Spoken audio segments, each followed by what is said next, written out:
शीर्षक रक्त पिशाचिनी और निर्वासित योद्धा।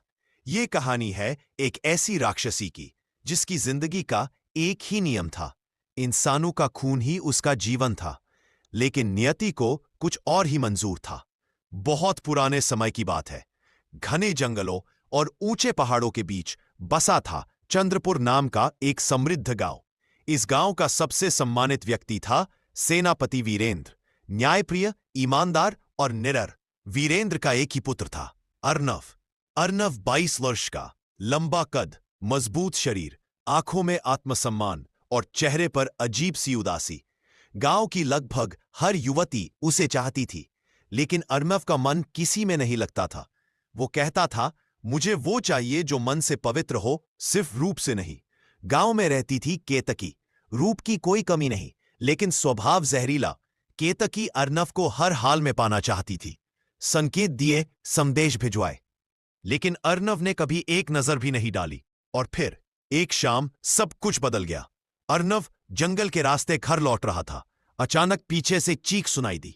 कुछ देर बाद गांव वाले पहुंचे थे। केतकी फटे कपड़ों में रो रही थी और अर्नव चुपचाप खड़ा था। अगली सुबह पंचायत बैठी।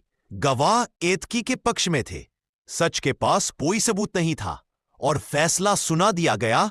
अर्नव को गांव से निकाल दिया गया। अपमान, पीड़ा और टूटे विश्वास के साथ अर्नव जंगलों की ओर निकल पड़ा। दिनों तक भटकने के बाद वह पहुंचा कालधारा नदी के किनारे। थका हारा अर्नव वहीं बेहोश सा सो गया। शाम होते ही जंगल की हवा बदलने लगी। एक पेड़ के पीछे से दो जलती हुई आंखें उसे देख रही थी। वह थी रुद्रिका, एक राक्षसी जो सदियों से इंसानी खून पीकर जीवित थी। रुद्रिका ने महसूस किया कि अगर वह अपने असली रूप में आए तो यह युवक डर से मर जाएगा। उसने अपनी शक्ति से खुद को एक कोमल, शांत और सुंदर युवती में बदल लिया। और फिर उसने एक मायावी भेड़िया रचा जो अर्नव पर हमला करने लगा। अर्नव जागा और बिना सोचे समझे उसने उस भेड़िए से युद्ध किया। वह अर्नव के पास आई, उसकी चोटों पर जड़ी बूटियां लगाई और उसे अपनी गुफा में ले गई। दिन बीतते गए। दोनों के बीच अजीब सा लगाव पनपने लगा, लेकिन रुद्रिका की भूख अब भी जिंदा थी। हर रात वह खुद से लड़ती, प्यार चुने या खून। और एक रात अर्नव ने गुफा में एक खोपड़ियों से भरा कक्ष देख लिया।